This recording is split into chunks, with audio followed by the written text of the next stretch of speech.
Hello बच्चों, आशा करता हूं आप सब लोग बहुत बढ़िया होंगे और मन लगा के पढ़ाई कर रहे होंगे। पादप जगत के पार्ट 2 में बच्चों आप सब लोगों का बहुत बहुत स्वागत है। लास्ट लेक्चर में बच्चों आपको याद होगा हम लोगों ने हरित शैवाल देखी थी, हरित शैवाल के लक्षण देखे थे, विशिष्ट लक्षण देखे थे और उदाहरण देखे थे। ठीक है, और हमने किसकी बात चालू कर दी थी? भूरी शैवाल या ब्राउन एल्गी की।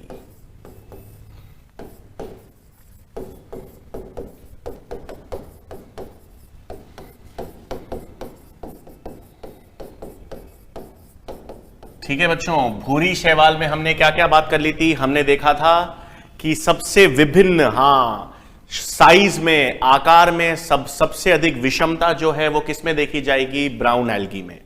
इसमें सबसे सरल शाखित रूप एक्टोकार्पस होते हैं और ऐसी भी भूरी शैवाल होती है जो 100 मीटर तक लंबी होती है, जिसे हमने कैल्प्स या लैमिनेरिया कहा था। ठीक है, फिर हमने ये भी देखा था बच्चों कि भूरी शैवाल में सभी शैवालें अगुणित हैं। हरी, भूरी, लाल सब अगुणित होती हैं, लेकिन भूरी शैवाल में एक द्विगुणित होती है, फ्यूकस द्विगुणित भूरी शैवाल है। और फिर हमने यह भी देखा था बच्चों कि भूरी शैवाल में जो थैलस है, जो काय है, वो पत्ती रूपी फ्रॉन्ड्स में, तने रूपी स्टाइप में और जड़ रूपी होल्ड फास्ट में थोड़ी विभेदित होती है। ठीक है, फिर नेक्स्ट लक्षण आपको यहां पर ध्यान रखना है बच्चों भूरी शैवाल में कि भूरी शैवाल की भित्ति में हमने देखा था क्या पाया जाता है बच्चों? एल्गिन, या जिसको हम कह सकते हैं एल्गिनिक अम्ल पाया जाता है। और ये एल्गिन या एल्गिनिक अम्ल जो है ना बच्चों, ये किसका उदाहरण है? ये एक हाइड्रोकोलॉइड होता है। ठीक है, ये जो कोशिका भित्ति है, बिल्कुल भूरी शैवाल की जो कोशिका भित्ति है, भूरी शैवाल की कोशिका भित्ति में एल्गिन या एल्गिनिक अम्ल पाया जाता है जो एक हाइड्रोकोलॉइड होता है और भूरी शैवाल को बाह्य आघात से बचाता है। ठीक है, क्या कार्य करता है भित्ति में? ये इनको, भूरी शैवाल को बाह्य आघात से बचाता है। ठीक है, तो बाह्य आघात से बचाव करने में कौन काम करता है? एल्गिन या एल्गिनिक अम्ल। और ये एक हाइड्रोकोलॉइड है जो भूरी शैवाल की भित्ति में पाया जाएगा। फिर नेक्स्ट लक्षण आपको याद रखना है बच्चों, इनमें जो अलैंगिक जनन होगा, भूरी शैवाल में जो अलैंगिक बीजाणु हैं वो आपको ध्यान होना चाहिए बाइफ्लैजिलेटेड ज़ूस्पोर्स होते हैं। चल बीजाणु हैं जिनमें 2 फ्लैजिला होता है। तो 2 फ्लैजिला वाले चल बीजाणु, अलैंगिक बीजाणु किसमें मौजूद होंगे? भूरी शैवाल में। भूरी शैवाल में जो युग्मक होंगे बच्चों, वो भी क्या होंगे? गतिशील। युग्मक क्या होंगे? गतिशील होंगे और नाशपति आकार के होते हैं, जिसे हम कहते हैं पायरिफॉर्म शेप्ड। ठीक है, तो अलैंगिक बीजाणु कौन से हैं? गतिशील होंगे और गतिशील चल बीजाणु हैं जिनमें 2 फ्लैजिला होगा। और युग्मक भी कैसे होंगे? भूरी शैवाल के गतिशील होंगे और नाशपति आकार के होते हैं, यानी पायरिफॉर्म शेप के होंगे। ठीक है, तो ये आपको क्या लक्षण याद रखने थे? भूरी शैवाल के विशिष्ट लक्षण ये 2 ध्यान रखने थे। अब सारा खेल तो क्या है? भूरी शैवाल के उदाहरण पर है। ठीक है, तो यहां पर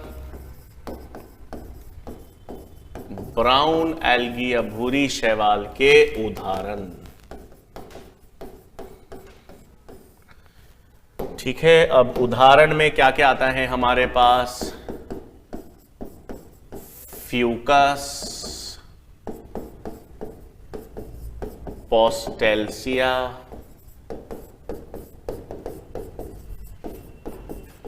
डिक्टियोटा,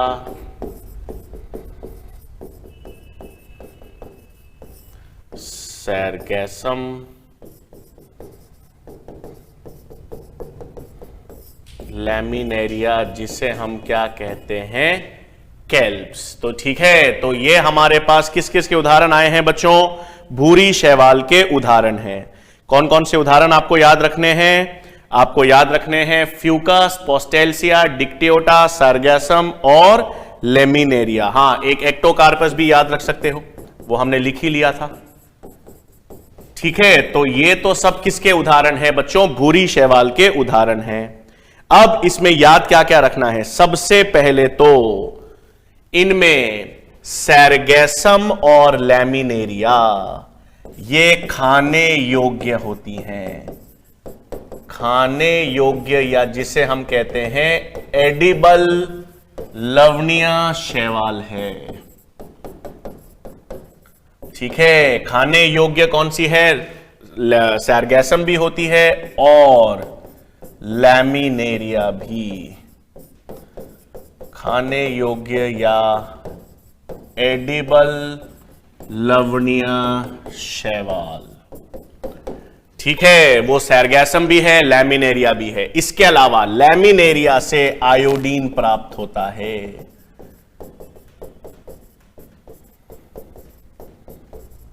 ठीक है, तो आपको ध्यान रखना है, लैमिनेरिया जो है कैल्प्स, हां, जिनकी लंबाई 100 मीटर तक जाती है, उससे हमको क्या प्राप्त होता है? आयोडीन। और फ्यूकस के बारे में हमको मालूम है कि ये एक द्विगुणित शैवाल है।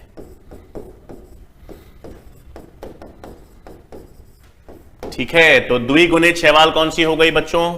फ्यूकस, पोस्टेल्सिया है, डिक्टियोटा है, सैरगैसम, लैमिनेरिया और एक्टोकार्पस।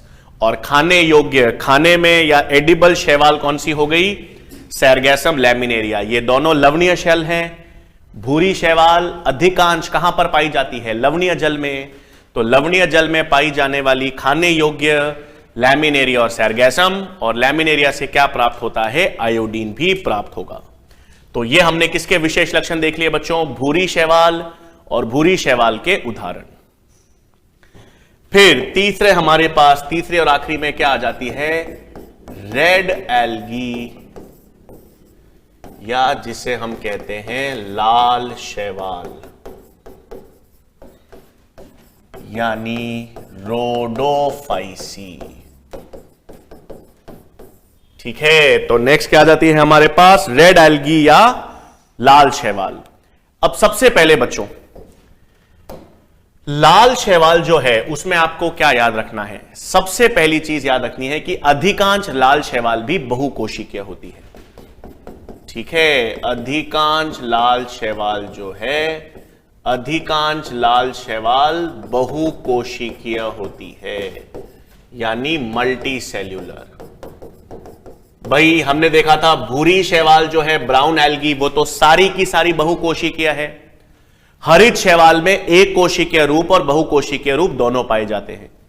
रेड एल्गी में तो लगभग सारी की सारी लाल शैवाल क्या होती हैं? बहुकोशिकीय। ठीक है, अब रेड एल्गी में विशिष्ट लक्षण क्या है?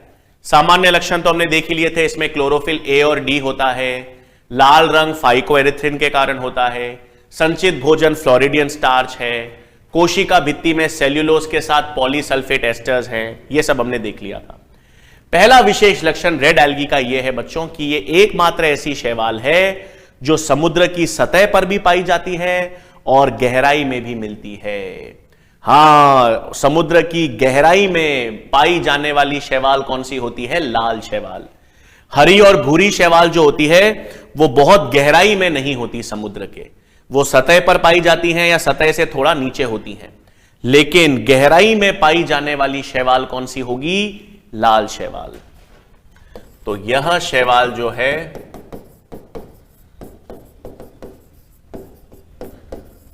समुद्र की सतह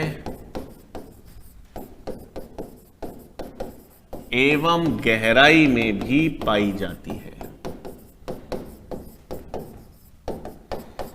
ठीक है, तो ऐसी शैवाल जो समुद्र की सतह और गहराई दोनों में पाई जाएगी और प्रमुख रूप से गहराई में पाई जाएगी, वो कौन सी है? लाल शैवाल या रेड एल्गी।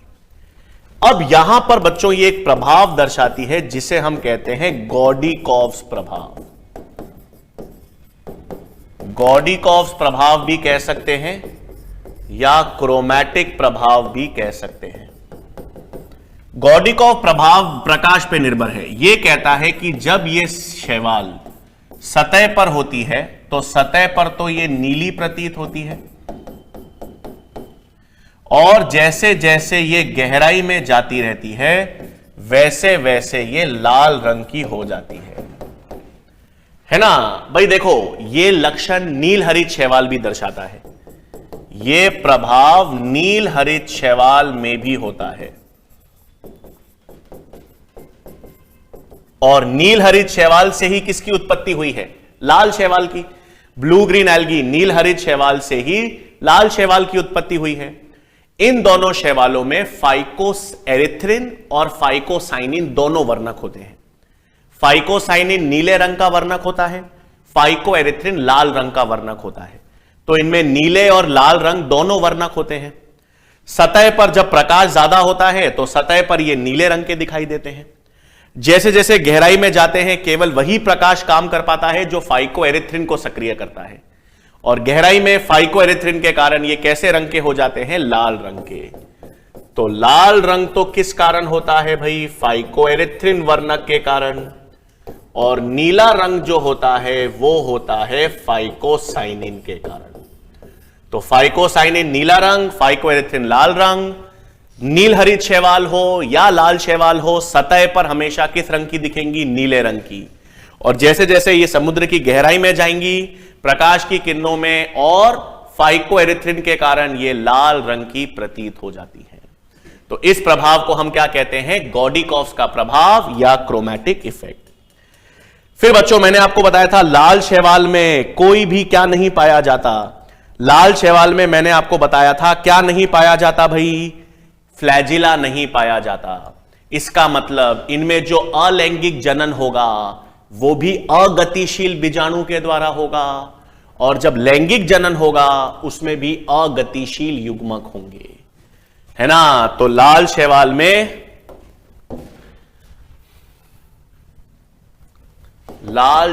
में आपको याद रखना है अलैंगिक जनन जो है उसमें भी अगतिशील बीजाणु होंगे, यानी नॉन मोटाइल स्पोर्स। और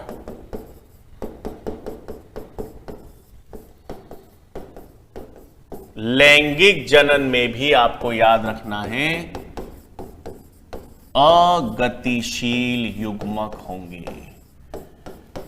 तो अगतिशील युग्मक और अगतिशील बीजाणु ये सब किसका लक्षण है? लाल शैवाल का। लाल शैवाल में फ्लैजिला है ही नहीं। तो कोई भी सवाल आ जाए कि भाई अगतिशील युग्मक बन रहे हैं, अगतिशील बीजाणु बन रहे हैं, तो फ्लैजिला नहीं है, इसका मतलब वो केवल क्या उदाहरण होंगे? लाल शैवाल के उदाहरण होंगे। ठीक है भाई। तो ये तो अपन ने क्या देख लिए? लाल शैवाल के विशिष्ट लक्षण देख लिए। अब हम किसकी बात करेंगे भाई? लाल शैवाल के उदाहरण की। तो यहां पर लाल शैवाल या लाल रेड एल्गी के उदाहरण। अब उदाहरण में क्या क्या है भाई?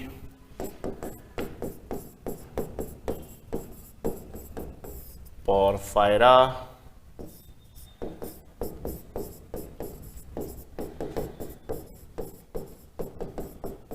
पॉलीसाइफोनिया,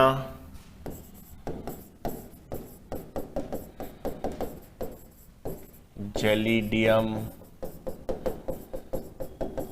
ग्रेसिलेरिया,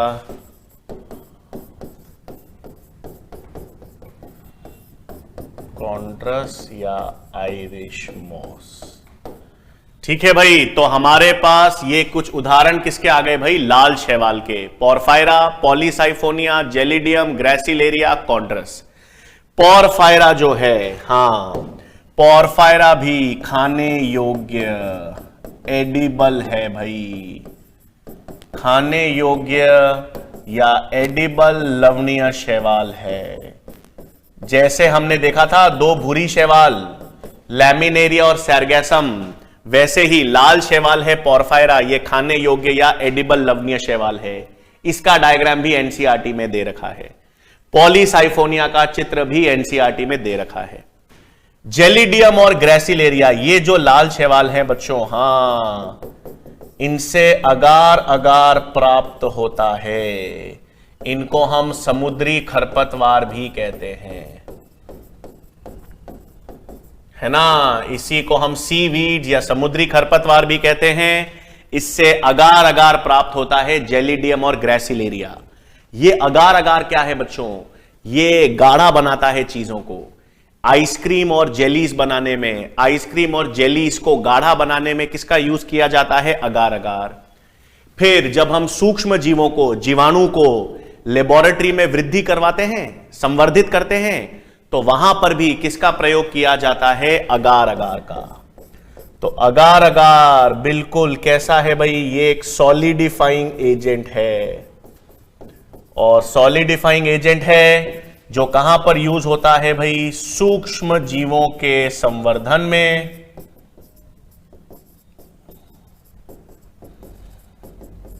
और कहां यूज होता है? आइसक्रीम्स और जेलीज को गाढ़ा बनाने में। तो आइसक्रीम और जेलीज को गाढ़ा बनाने में और सूक्ष्म जीवों के संवर्धन में क्या यूज होता है? अगार अगार यूज होता है। और यह अगार अगार जेलिडियम और ग्रेसिलेरिया से प्राप्त होता है। यह हमने जैव अणु में भी पढ़ा था। हां, और कॉन्ड्रस और आयरिश मॉस आखिरी में। इसमें कॉन्ड्रस और आयरिश मॉस जो है, इसमें आपको क्या प्राप्त होता है? कैरागीन। कैरागीन भी अगार अगार जैसा है, और वो भी आइसक्रीम्स और जेलीज को गाढ़ा बनाने में यूज किया जाता है। तो कैरागीन किससे प्राप्त होता है? कॉन्ड्रस से। अगार अगार किससे प्राप्त होता है? जेलिडियम और ग्रेसिलेरिया से। और खाने योग्य, ठीक है, खाने योग्य जो लवणीय शैवाल है वो कौन सी है? पोरफायरा है। ठीक है, तो पोरफायरा, पॉलीसाइफोनिया, जेलिडियम, ग्रेसिलेरिया, कॉन्ड्रस, ये सब किसके उदाहरण हो गए? लाल शैवाल के उदाहरण हो गए। ठीक है बच्चों, तो तीनों शैवाल तो अपन ने देख ली। ठीक है, तीनों शैवाल का मतलब यह है हमने हरित शैवाल, भूरी शैवाल और लाल शैवाल देख ली।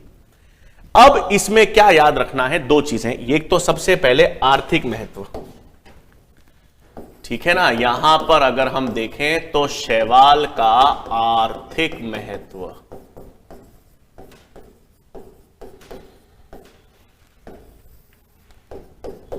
अब शैवाल के आर्थिक महत्व में पहला तो बच्चों देखो, है तो ये सबसे सरल, सबसे सिंपलेस्ट जीव है ये, है ना। पादप जगत में सबसे सिंपल, सबसे प्राचीन, सबसे पुराने तो शैवाल हैं, लेकिन प्रकाश संश्लेषण में इनका योगदान सबसे ज्यादा है।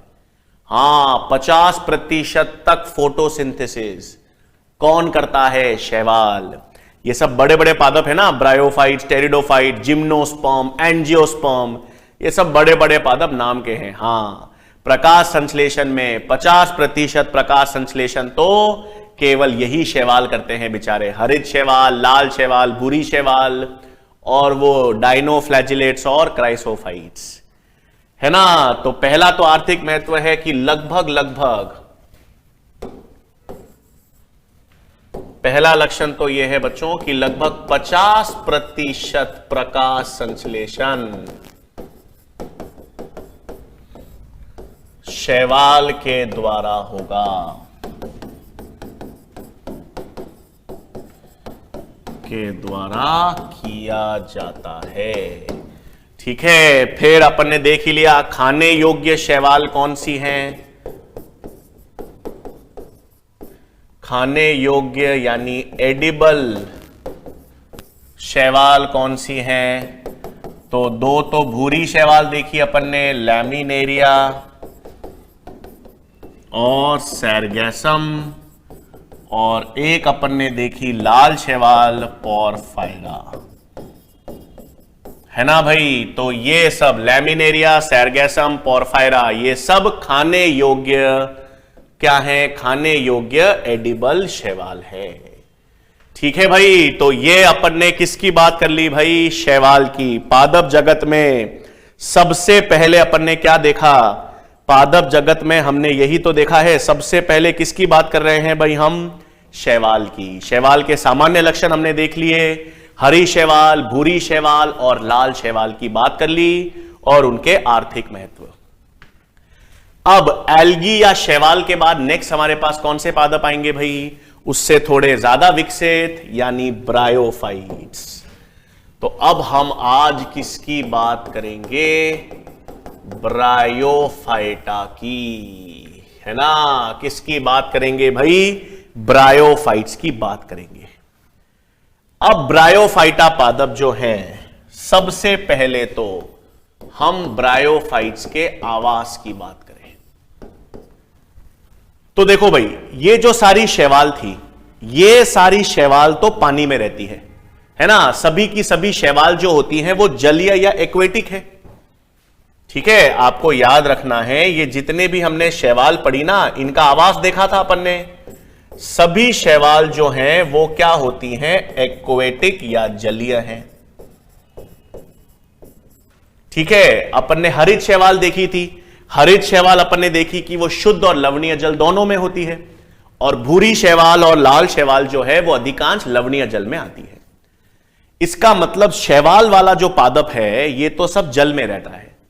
तो पहले स्थलीय पादप कौन से आए? पहले स्थलीय पादप आए ब्रायोफाइट्स। ये पहले स्थलीय पादप, या इन्हें कहते हैं फर्स्ट लैंड प्लांट्स हैं। पहली बार स्थल पे रहने वाले पादप कौन से आए? ब्रायोफाइट्स। हां, तो इनका आवास क्या है भाई? इनका आवास था आर्द्रता युक्त मृदा, यानी मॉइस्ट सॉइल, और छायादार क्षेत्र। छायादार क्षेत्र मतलब शेडी प्लेसेस, है ना? छायादार मतलब जहां ज्यादा धूप ना पड़े।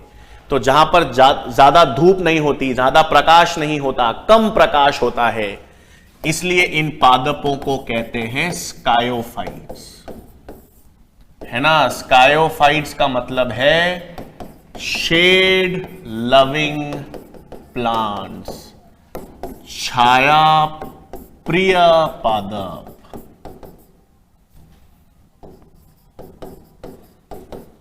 ठीक है, तो सबसे सरल, हम कहते हैं ना जीवन की उत्पत्ति जल में हुई थी। पढ़ेंगे अपन एवोल्यूशन में, जैव विकास में, कि जीवन की उत्पत्ति तो जल में हुई थी। तो पादपों की उत्पत्ति भी सबसे सरल, सबसे पुराने, सबसे सिंपलेस्ट पादप कौन से हैं? शैवाल। वो भी किसमें थे? जल में। अब धीरे धीरे उन्होंने जल से बाहर आना चालू करा। तो शैवाल तो सारी जलीय थी। अब जो सबसे पहले स्थलीय पादप जो लैंड पर आए वो कौन से थे? ब्रायोफाइट्स। इसलिए मैंने कह दिया पहले स्थलीय पादप हैं। स्थल में आने लग गए मतलब ये मृदा, सॉइल में ग्रो करने लग गए। लेकिन कैसा मृदा होनी चाहिए? आर्द्रता युक्त मृदा होनी चाहिए, छायादार क्षेत्र होना चाहिए, ज्यादा धूप नहीं होनी चाहिए। इसका मतलब यह है कि ये स्थल पे आ तो गए, लेकिन ये सफल स्थलीय पादप नहीं है। सफल स्थलीय पादप क्यों नहीं है? क्योंकि अभी भी ये पादप आ तो गए जमीन पर, मृदा में वृद्धि करने लग गए, लेकिन अभी भी इन पादपों को लैंगिक जनन के लिए, निषेचन के लिए तो जल की आवश्यकता थी। ठीक है, सारे के सारे शैवाल थे। शैवाल से पादप कौन से आए? ब्रायोफाइट्स आ गए। अब ब्रायोफाइट्स आ तो गए जमीन पर, आ तो गए सॉइल पर, लेकिन अभी भी निषेचन के लिए तो इन्हें किसकी आवश्यकता है? जल की। तो नेक्स्ट पॉइंट क्या याद रखना है? यह मतलब ब्रायोफाइट्स जो हैं, ब्रायोफाइट्स सफल स्थलीय पादप नहीं है। और वो सफल स्थलीय पादप क्यों नहीं है? क्योंकि सफल स्थलीय पादप नहीं होते। क्यों नहीं होते भाई? चूंकि इन्हें निषेचन के लिए जल की आवश्यकता होती है।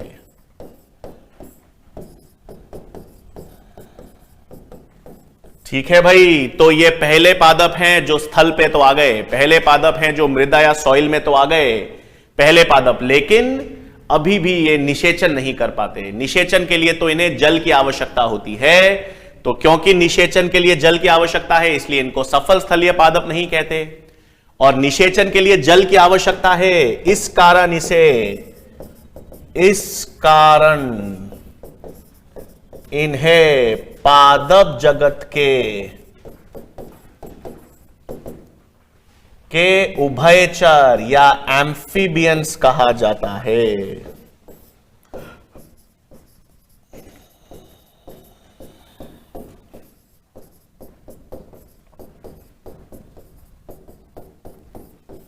ठीक है, तो क्या देखा बच्चों अपन ने? ब्रायोफाइट्स। ब्रायोफाइट्स के बारे में हमको मालूम चल गया ये पहले स्थलीय पादप हैं।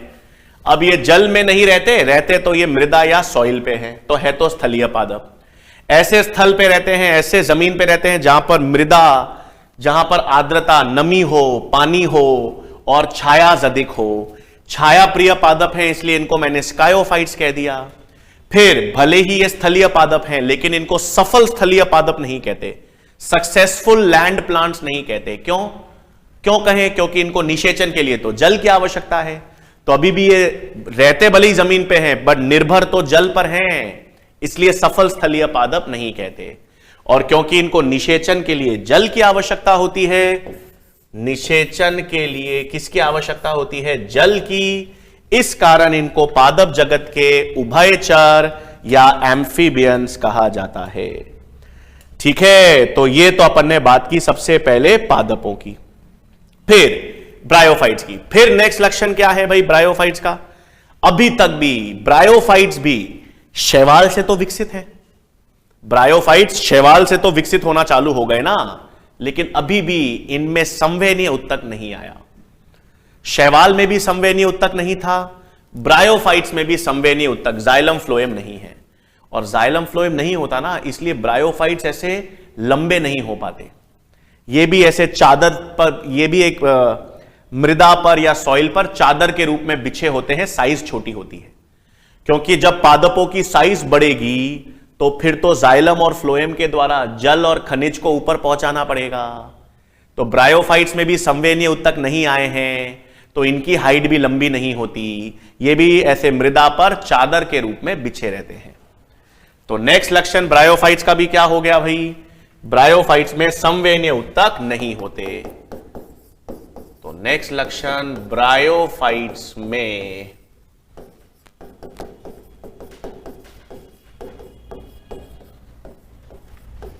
संवहनीय उत्तक एब्सेंट। मतलब ये भी कैसे पादप हैं? असंवहनीय, नॉन वैस्क्यूलर या एवैस्क्यूलर। ठीक है, ब्रायोफाइट्स में भी संवहनीय उत्तक नहीं पाए जाते, एवैस्क्यूलर हैं। फिर क्या होगा? लेकिन ब्रायोफाइट्स में, अब ब्रायोफाइट्स जो हैं उनमें उसमें जो युग्मनज बनेगा, जाइगोट, वो युग्मनज विकसित होकर भ्रूण बनाता है। तो भ्रूण का निर्माण ब्रायोफाइट्स में जरूर होगा, इसलिए भ्रूण का निर्माण होगा, एम्ब्रियो का निर्माण होगा। ब्रायोफाइट्स को एम्ब्रियोफाइटा कहेंगे। तो नेक्स्ट लक्षण याद रखना है आपको बच्चों, ब्रायोफाइट्स में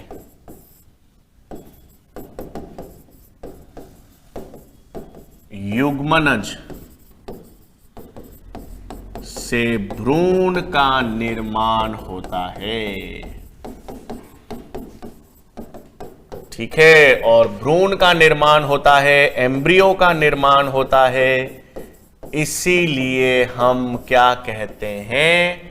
इन्हें एम्ब्रियोफाइटा कहेंगे।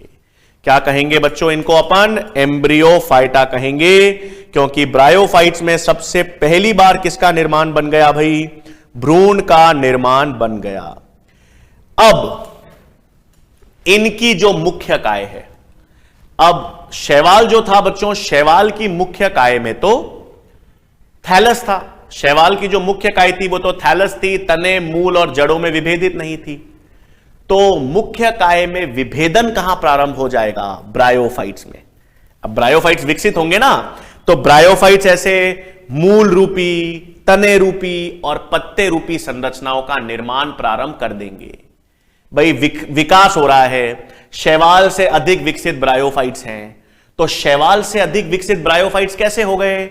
सबसे पहले तो वो जल से स्थल पर आ गए, है ना, जल से स्थल में आ गए। ये तो उन्होंने विकास दर्शाया कि देखो भाई अब मैं जमीन पे आ गया हूं, लेकिन पूरा जमीन पे रह नहीं सकता, निषेचन के लिए तो मुझे अभी भी जल चाहिए। ठीक है, संवेदनीय उत्तक मेरे पास भी नहीं है, शैवाल के पास भी नहीं है, मैं भी नहीं बना पाया, इसलिए मैं लंबा नहीं हो सकता, चादर के रूप में बिछा रहूंगा जमीन पर।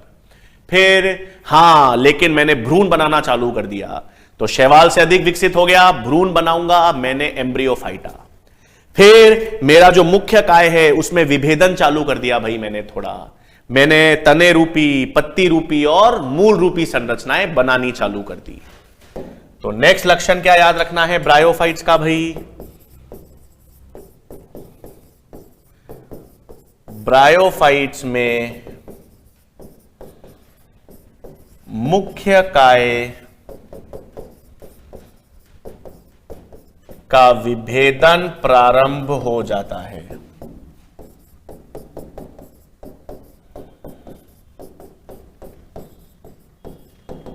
ठीक है, मुख्य काय का विभेदन प्रारंभ हो जाता है, अतः इनमें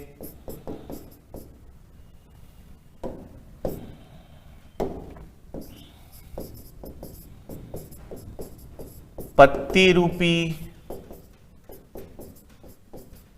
तने रूपी व जड़ रूपी संरचना होती है राइजोइड्स, जिसको हम मूलाभास कहते हैं, उपस्थित।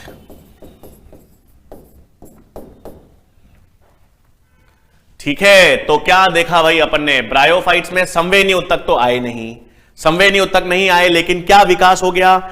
ये किससे बेहतर हो गया? ये आपके शैवाल से बेहतर होने लग गया। शैवाल से बेहतर कैसे होने लग गया? दो तरीकों में। शैवाल में भ्रूण नहीं बन रहा था, इसमें भ्रूण बनने लग गया। दूसरा, शैवाल की काय थैलस थी, ये थैलोफाइटा नहीं है। थैलोफाइटा नहीं है इसका मतलब इसकी मुख्य काय थैलस नहीं है।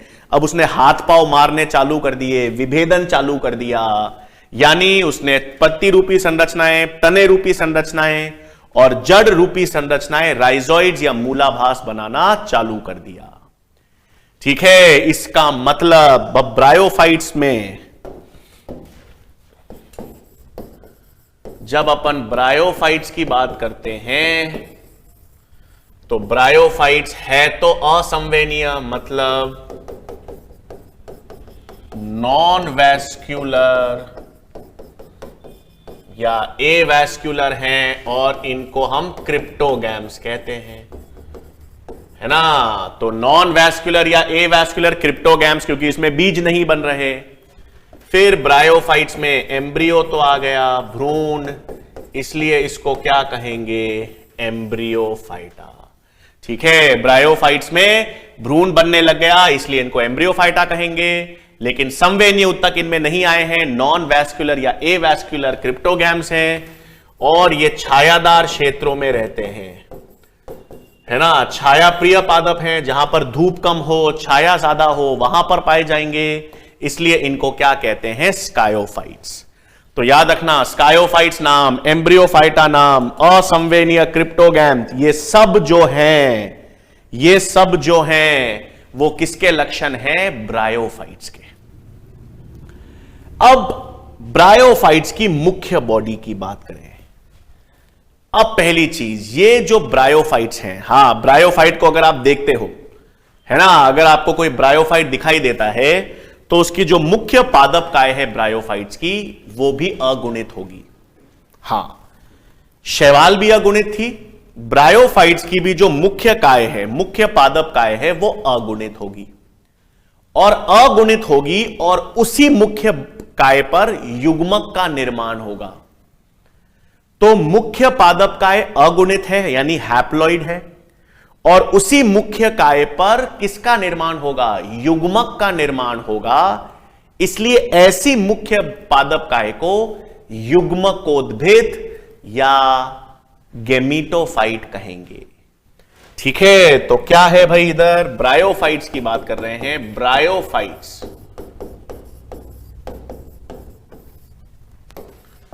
की मुख्य पादपकाय अगुणित यानी हैप्लॉइड होती है ना। ब्रायोफाइट्स की जो मुख्य पादपकाय है वो अगुणित या हैप्लॉइड होती है और उस पर युग्मक निर्माण होता है ना भाई। ब्रायोफाइट्स की जो मुख्य पादपकाय है वो अगुणित या हैप्लॉइड है और उस पर किसका निर्माण होता है, युग्मक निर्माण। इस कारण मुख्य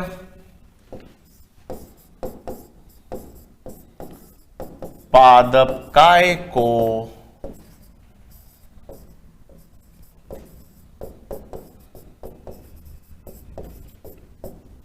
युग्मकोद्भेद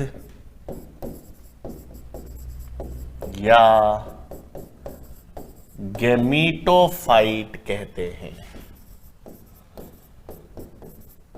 ठीक है भाई, ये एक नया शब्द आया है अब, गैमीटोफाइट।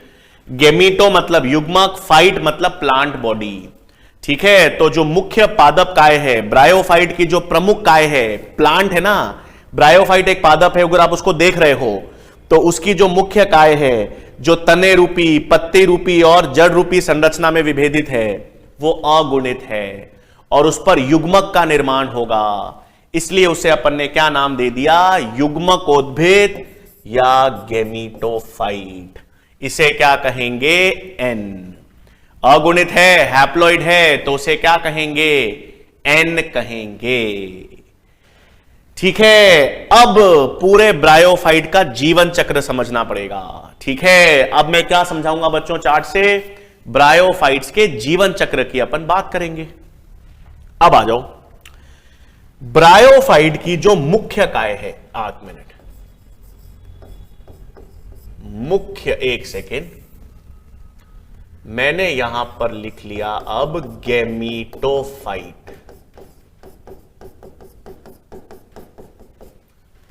ठीक है, गैमीटोफाइट का मतलब है युग्मकोद्भेद।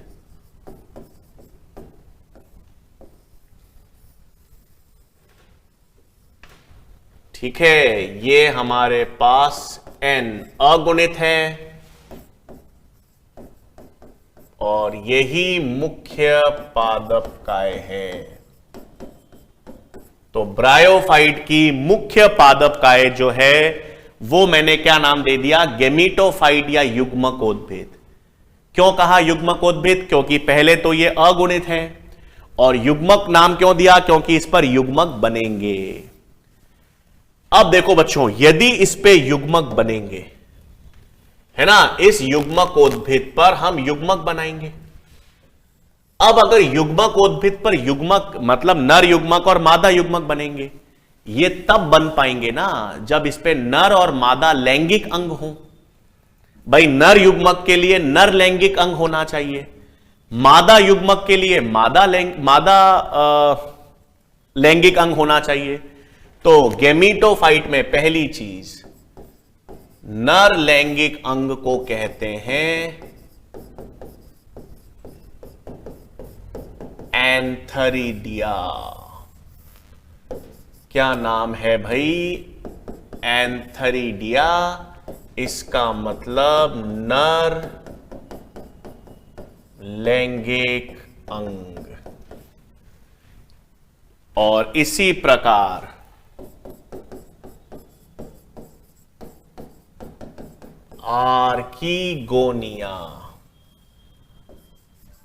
आर्कीगोनिया, ये भी एन है। इसका मतलब ये है मादा लैंगिक अंग। ठीक है भाई, तो अपन किसकी बात कर रहे हैं? अपन एक मुख्य ब्रायोफाइट की बात कर रहे हैं। और मैंने आपसे कहा कि ब्रायोफाइट की जो एक मुख्य पादप काय है उसको अपन ने क्या नाम दे दिया? युग्मकोद्भिद। क्योंकि एक तो वो अगुणित है, मतलब उसमें कोशिकाएं अगुणित है और उस पर युग्मक बनेंगे। तो इस मुख्य पादप काय पर युग्मक तब बन पाएंगे ना जब उस पर लैंगिक अंग होंगे। तो उस गेमेटोफाइट पे जो नर लैंगिक अंग है उसे एंथेरिडिया कहेंगे और जो मादा लैंगिक अंग है उसे आर्कीगोनिया कहेंगे। तो नर लैंगिक अंग को क्या नाम दे दिया बच्चों? एंथेरिडिया। मादा लैंगिक अंग को क्या नाम दे दिया? आर्कीगोनिया। अब नर लैंगिक अंग है तो नर युग्मक बनाएंगे और मादा लैंगिक अंग है तो मादा युग्मक बनेगा। तो एंथेरिडिया यानी जो नर लैंगिक अंग है उससे आपके पास बनते हैं एंथरोजोइड्स। उससे आपके पास बना नर युग्मक। ठीक है, तो एंथेरिडिया क्या था? नर लैंगिक अंग। नर लैंगिक अंग क्या बनाएगा? नर युग्मक बनाएगा। नर युग्मक को क्या नाम दे दिया? एंथरोजोइड्स। इन नर युग्मक की खासियत क्या है भाई? नर युग्मक की खासियत यह है कि ये कॉमा आकार के होते हैं और गतिशील बाइफ्लैजिलेटेड होते हैं। कॉमा आकार के हैं, गतिशील हैं, मतलब दो फ्लैजिला होता है इनमें। तो कॉमा आकार के हैं और दो फ्लैजिला हैं नर युग्मक में। फिर यहां पर आर्कीगोनिया मादा लैंगिक अंग क्या बनाएगी? अंड कोशिका, यानी मादा युग्मक बनेगा एग सेल, अंडाणु। है ना? आसान है भाई। युग्मकोद्भिद है। युग्मकोद्भिद का मतलब है ये मुख्य काय है। ब्रायोफाइट्स कब आप देखोगे तो ब्रायोफाइट्स की मुख्य काय दिखेगी, वो अगुणित होगी, उस पे युग्मक बनेंगे। युग्मक तो तब बनेंगे जब उस पे लैंगिक अंग होंगे। तो नर लैंगिक अंग एंथेरिडिया है, मादा लैंगिक अंग आर्कीगोनिया है। नर लैंगिक अंग नर युग्मक बनाएंगे एंथरोजोइड्स और मादा लैंगिक अंग मादा युग्मक बनाएंगे एग। अब नर युग्मक मादा युग्मक क्या होगा? निषेचन। नर युग्मक और मादा युग्मक में क्या होगा? निषेचन। तो निषेचन के लिए अभी मैंने बताया था किसकी आवश्यकता होगी? जल की। निषेचन के लिए किसकी आवश्यकता होगी? जल की होगी। तो अब जब निषेचन होगा ना तो उस निषेचन को हम ज़ूडियोगैमी कहते हैं। ठीक है, निषेचन की प्रक्रिया को क्या कहते हैं? ज़ूडियोगैमी। इसका मतलब दो चीजें।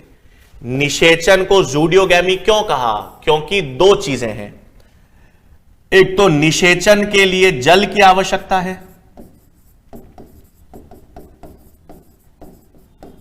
निषेचन के लिए जल आवश्यक है और तैरते हुए कौन आ रहा है जल में? नर युग्मक जो है वो गतिशील है ना? तो नर युग्मक और मादा युग्मक का निषेचन तो जल में होगा।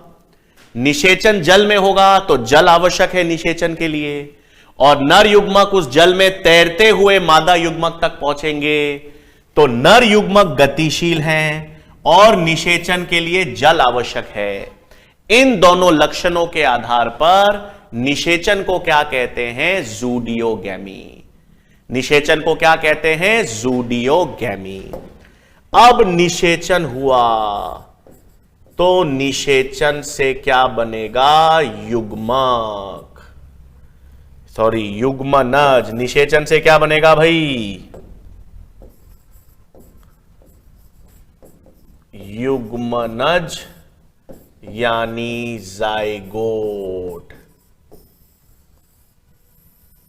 निषेचन से बना जाइगोट या युग्मनज, है ना? 2n। अभी तक तो सारी अवस्थाएं कैसी थी? n।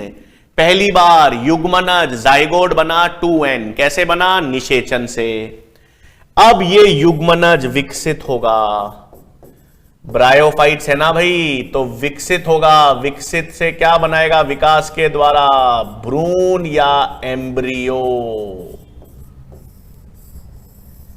विकसित होकर क्या बनाएगा बच्चों? भ्रूण या एम्ब्रियो बनाएगा। और ये भ्रूण या एम्ब्रियो किस में विकसित होगा? बीजाणुद्भिद में। ये किस में विकसित होता है? बीजाणुद्भिद, या जिसे कहते हैं स्पोरोफाइट। ये लाल जो भी मैं बना रहा हूं ना बच्चों, ये लाल मतलब 2n है, ठीक है। तो युग्मनज है, युग्मनज किस में विकसित हुआ? भ्रूण में। भ्रूण किस में विकसित हुआ? भ्रूण विकसित हुआ नया बीजाणुद्भिद या स्पोरोफाइट। ये जो स्पोरोफाइट है ना बच्चों, हां, इसके 3 हिस्से होते हैं। फुट अभी बताऊंगा बच्चों चित्र से भी, सीटे और कैप्सूल, ठीक है। ये जो बीजाणुद्भिद बना है, ये बीजाणुद्भिद जो है ना बच्चों बना है, ये बीजाणुद्भिद अलग से नहीं बनेगा, ये बीजाणुद्भिद युग्मकोद्भिद के ऊपर ही बनेगा। हां, एक पादप में, ये पादप था गेमिटोफाइट, निषेचन तो कहां हो गया? जल में। निषेचन तो जल में हो गया, उससे युग्मनज, फिर भ्रूण बना, और भ्रूण से बीजाणुद्भिद जो विकसित हुआ ना, वो इस गेमिटोफाइट के ऊपर ही विकसित हुआ। अब ये क्या होगा? 2-3 चीजें सुनो। फुट, सीटे और कैप्सूल हैं। अब यहां से क्या होगा? इस बीजाणुद्भिद का जो कैप्सूल है, कैप्सूल 2n है, उसमें आपके पास मियोसिस होगा, और उस मियोसिस से आपके पास स्पोर या बीजाणु बनेंगे जो अगुणित होंगे। और ये बीजाणु या जो n है, ये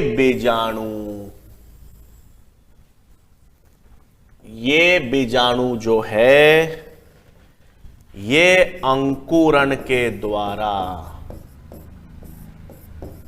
अंकुरण यानी जर्मिनेशन,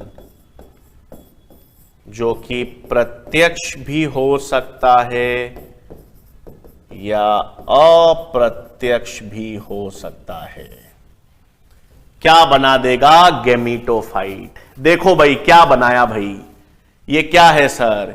ये पूरा ब्रायोफाइट का जीवन चक्र बनाया है मैंने, कि ब्रायोफाइट्स का जीवन चक्र है।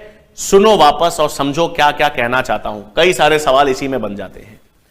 वापस, सबसे पहले आसान था, ब्रायोफाइट को जब आप देखते हो, किसी भी ब्रायोफाइट को आप देखोगे, किसी भी ब्रायोफाइट पादप को देखोगे, तो उसकी जो मुख्य पादप काय दिखेगी, मुख्य काय दिखेगी, वो अगुणित होगी, उस पे युग्मक बनेंगे, उसे हम गेमिटोफाइट कह देंगे। कह दिया गेमिटोफाइट। अब उस गेमिटोफाइट पे एक नर लैंगिक अंग होगा और मादा लैंगिक अंग होगा।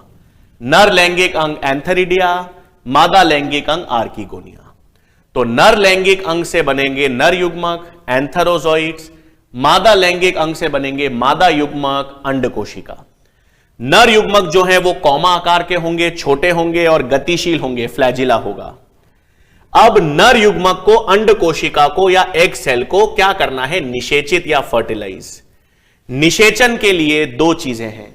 निषेचन के लिए एक तो जल आवश्यक होगा, और नर युग्मक भी जल में तैरते हुए अंड कोशिका तक पहुंचेंगे और उसको निषेचित करेंगे। तो जल की आवश्यकता और नर युग्मक की गतिशीलता, इन दोनों लक्षणों के आधार पर निषेचन की प्रक्रिया को क्या कहते हैं? जूडियोगैमी या निषेचन या जूडियोगैमी। फिर निषेचन हुआ बच्चों, निषेचन से आपके पास पहली द्विगुणित कोशिका बनी है युग्मनज। अभी तक तो द्विगुणित देखने को नहीं था, सब अगुणित, अगुणित नर लैंगिक अंग, अगुणित मादा लैंगिक अंग, नर युग्मक अगुणित, मादा युग्मक अगुणित, सब अगुणित था। अब पहली बार द्विगुणित देखने को मिला भाई, युग्मनज या जाइगोट। अब ये युग्मनज या जाइगोट विकसित होगा, विकसित होकर भ्रूण बनाएगा, और वो भ्रूण विकसित होकर एक नया बीजाणुद्भिद पादप। अब बीजाणुद्भिद क्यों कहा है? ये भी पादप काय है, ये पादप काय इसके ऊपर बनेगी और बीजाणु बनाती है, इसलिए तो ये बीजाणुद्भिद 3 हिस्सों में विभेदित होगा, फुट, सीटे और कैप्सूल। ये सब द्विगुणित संरचनाएं हैं बच्चों, ये याद रखना, ये संरचनाएं फुट, सीटे और कैप्सूल द्विगुणित है। अब इस कैप्सूल में बीजाणु होंगे, वो मियोसिस करेंगे, मियोसिस से अगुणित बीजाणु बनेंगे, और ये अगुणित बीजाणु फिर मृदा में जाकर अंकुरित होंगे, और अंकुरित होकर नया ब्रायोफाइट बना देंगे। ठीक है, तो ये पूरा क्या हुआ? जीवन चक्र। अब सुनो 2-3 चीजें।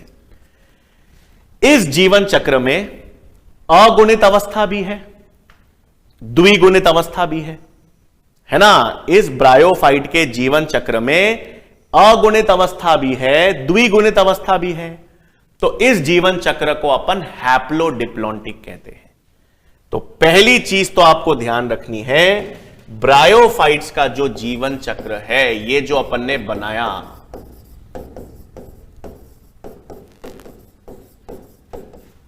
ये जो ब्रायोफाइट्स का अपन ने जीवन चक्र बनाया है, इसे हम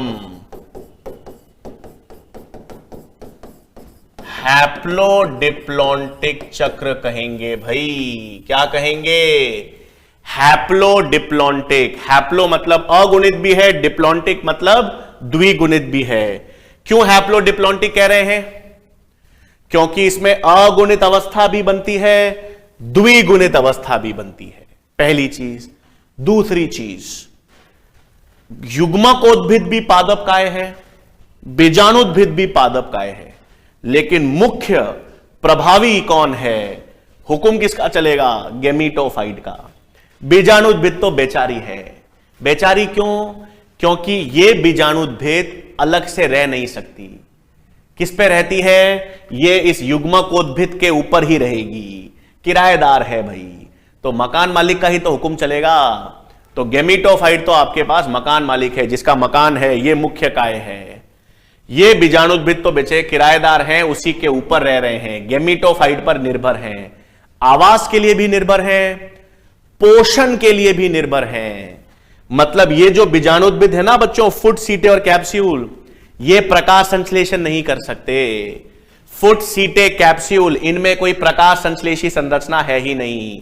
प्रकाश संश्लेषण तो केवल युग्मकोद्भिद करेगा। तो बीजाणुद्भिद बेचारा है, उसको भोजन भी कहां से मिलेगा? युग्मकोद्भिद से। रहने के लिए जगह भी उसी के ऊपर रहेगा, तो आवास और पोषण के लिए वो किस पे निर्भर रहेगा? युग्मकोद्भिद पर। इसीलिए जो ब्रायोफाइट्स हैं, ब्रायोफाइट्स की प्रमुख काय, ब्रायोफाइट्स की प्रभावी अवस्था युग्मकोद्भिद होती है, और बीजाणुद्भिद जो है वो बेचारी अवस्था है। बेचारी अवस्था है मतलब उसका स्वतंत्र अस्तित्व नहीं है, वो आवास के लिए भी युग्मकोद्भिद पर रहेगी, और खुद भोजन, प्रकाश संश्लेषी भी नहीं है, भोजन भी उसको कौन बना के देगा? युग्मकोद्भिद से भोजन रहेगी। ठीक है, तो क्या लिखें यहां पर? नेक्स्ट ध्यान रखना है आपको, ब्रायोफाइट्स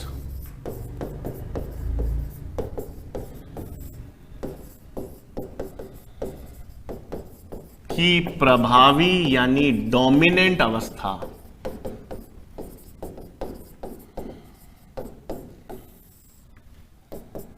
वो तो है अगुणित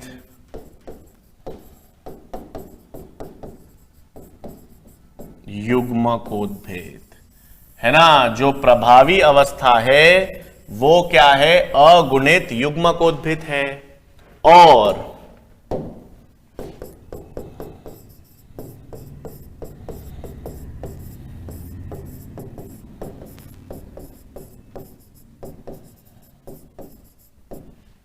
द्विगुणित बीजाणुद्भिद अवस्था जो है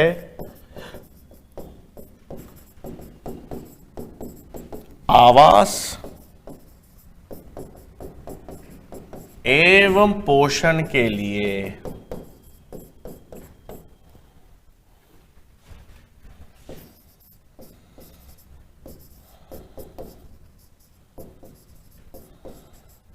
युग्मकोद्भिद पर आश्रित होती है।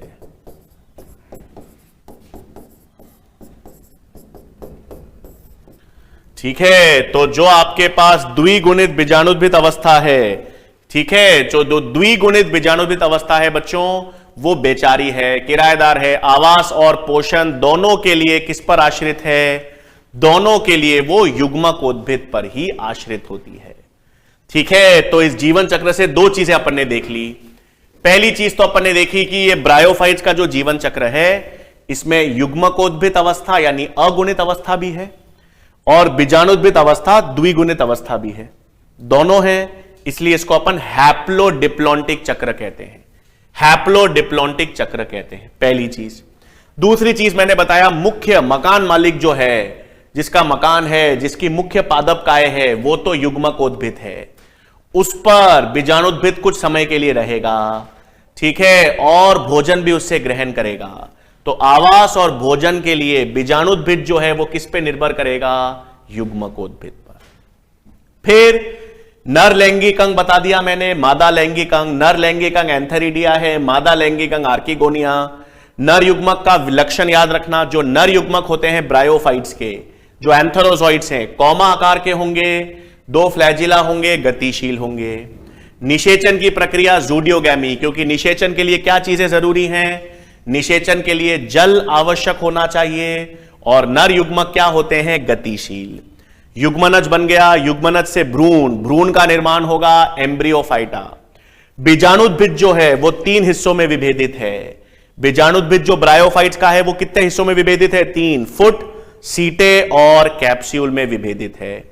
फिर इसमें जो कैप्सूल में बीजाणु है वो मियोसिस दर्शाएंगे, मियोसिस से अगुणित बीजाणु बनेंगे, जो प्रत्यक्ष या अप्रत्यक्ष, हां यह मैं आगे बताऊंगा। प्रत्यक्ष अंकुरन का मतलब तो है कि बीजाणु सीधे नया युग्मकोद्भिद बना देंगे, अप्रत्यक्ष का मतलब मैं आगे समझाऊंगा। तो प्रत्यक्ष या अप्रत्यक्ष अंकुरन से ब्रायोफाइट जो हैं वो किसमें विकसित हो जाएंगे? या जो स्पोरोफाइट है या स्पोर है बीजाणु, वो गेमीटोफाइट में निर्भर या निर्मित हो जाता है। ठीक है भाई, तो बेसिकली आज अपन ने क्या देखा है? आज अपन ने केवल ब्रायोफाइट्स के लक्षण देखे हैं, है ना। ब्रायोफाइट्स का इंट्रोडक्शन देखा भाई अपन ने, आवास की बात की ब्रायोफाइट्स के। ब्रायोफाइट्स को अपन पादप जगत के उभयचर क्यों कहते हैं? क्योंकि उन्हें निषेचन के लिए जल की आवश्यकता होती है।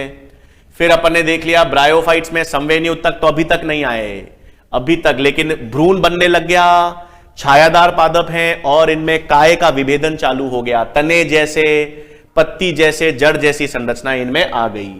और फिर अपन ने विस्तार में मुख्य काय यानी ब्रायोफाइट्स के अपन ने चक्र की, मुख्य जीवन चक्र की अपन ने बात की है। और मुख्य जीवन चक्र में अपन ने देख लिया हैप्लॉइड अवस्था भी है अगुणित, डिप्लॉइड अवस्था भी है द्विगुणित। तो अगुणित और द्विगुणित दोनों अवस्थाएं हैं, इसलिए इस चक्र को अपन ने हैप्लोडिप्लॉन्टिक कहा है। लेकिन इसमें भी प्रभावी अवस्था, डोमिनेंट अवस्था याद रखी जाए तो वो अगुणित युग्मकोद्भिद है। जो द्विगुणित अवस्था है वो बेचारी है, वो आवास और पोषण पर निर्भर किस पे करेगी? युग्मकोद्भिद पर। ठीक है बच्चों, फिर नेक्स्ट लेक्चर में हम किसकी बात करेंगे? नेक्स्ट लेक्चर में फिर हम ब्रायोफाइट्स की क्लासेस बात करेंगे। ब्रायोफाइट्स में लिवरवर्ट्स और मॉसेस होती हैं, उनके लक्षणों की बात करेंगे और उदाहरण की बात करेंगे। ठीक है बच्चों, इसी तरह से मन लगा के पढ़ते रहिए। नेक्स्ट लेक्चर में मुलाकात होगी। धन्यवाद।